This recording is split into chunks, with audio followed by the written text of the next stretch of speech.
Chapter 2 Bout the City. The day began with the jingle of a ringing phone that just would not shut up. Austin had full intention of sleeping in that day, so he chose to ignore it. Or at least that was the plan until he decided to just answer the phone so he could go back to bed. Right as he picked up the phone from his nightstand, he could hear someone panicking on the other end, already off to an amazing start. Hello? He asked in a mildly annoyed and groggy tone. Up and at him, number 3, the man on the other end exclaimed in a poor attempt to hide the worry in his voice. Today's your debut! Austin just sat there, off guard. How could he have forgotten when his debut was? This was going to be one of the most key defining moments of his life, and he was about to sleep in? Geez, he really needed to pay attention to his calendar more.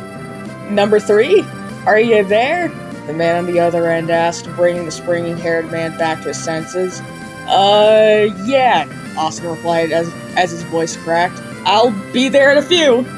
The minute he hung up his phone, he was left scrambling to rush through his routine.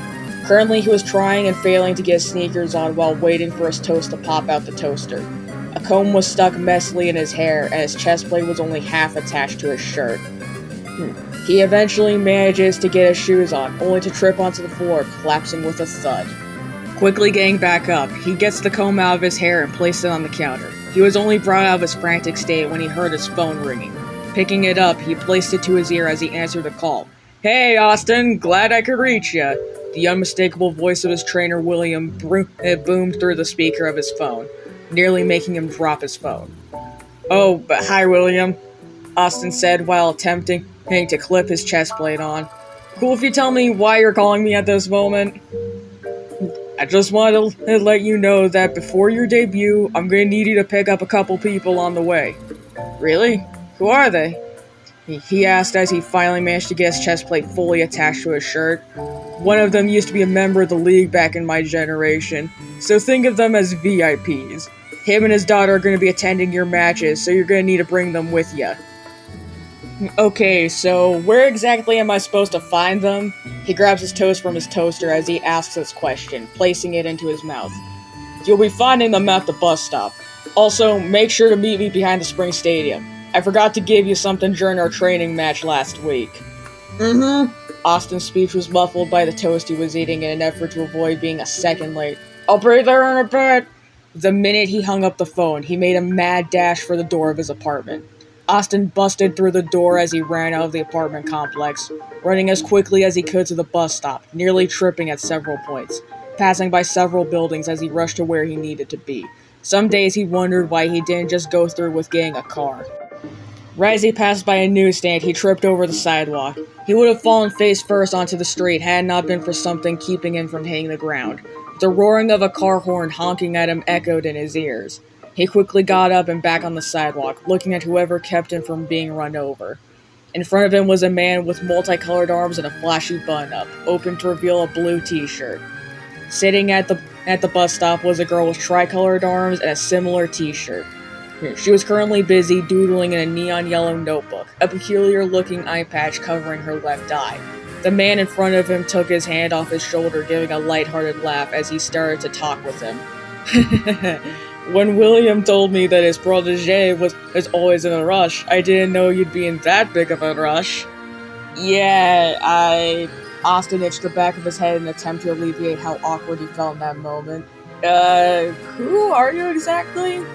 I am Andre Doodles, the man said with a French accent. I believe your trainer has mentioned me before. Oh, yeah. I assume you're the guy who William told me that I'd be running into, right? Right on the money, bucko. Andre snapped some finger guns at the blue-haired bouncer. Used to have some history with him. The girl looked up from her notebook, a mild look of confusion on her face. She saw the guy her dad was talking to and tilted her head at him. Austin looked over to where she was sitting. Who are you? He asked, equally curious as to who she was. I'm Tracy, she responded rather simply. And you are? I'm the guy who's gonna take on Max Brass, Austin exclaimed at her, making her smile a bit. Easy there, son. You haven't even gone up against your first opponent yet, Andre commented in a joking manner. It was then at that moment their bus had pulled up to the side of the road, ready to drive them to the Spring Stadium. The trio hopped aboard the bus, Tracy sitting next to her dad across from Austin. During the ride, she tore a page out of her notebook, passing it over to him. He looked back to Tracy and saw that she had started drawing in her notebook. The only thing he could catch a glimpse of in the notebook was a peculiar doodle of a bus with springs attached to it. Austin looked at the page he was given and saw a cartoony drawing of him going up against the champion, Max Brass. He gave a small smile at the drawing. He couldn't say for sure, but he could imagine that this could be him one day. Would he actually get there? He couldn't say for certain, but he had hope. He didn't dwell on his thoughts for too long. The bus he was traveling on came to a stop. Looking out the window, he saw the building that would be the beginning of his career, the Spring Stadium. There's no backing out now. It's showtime.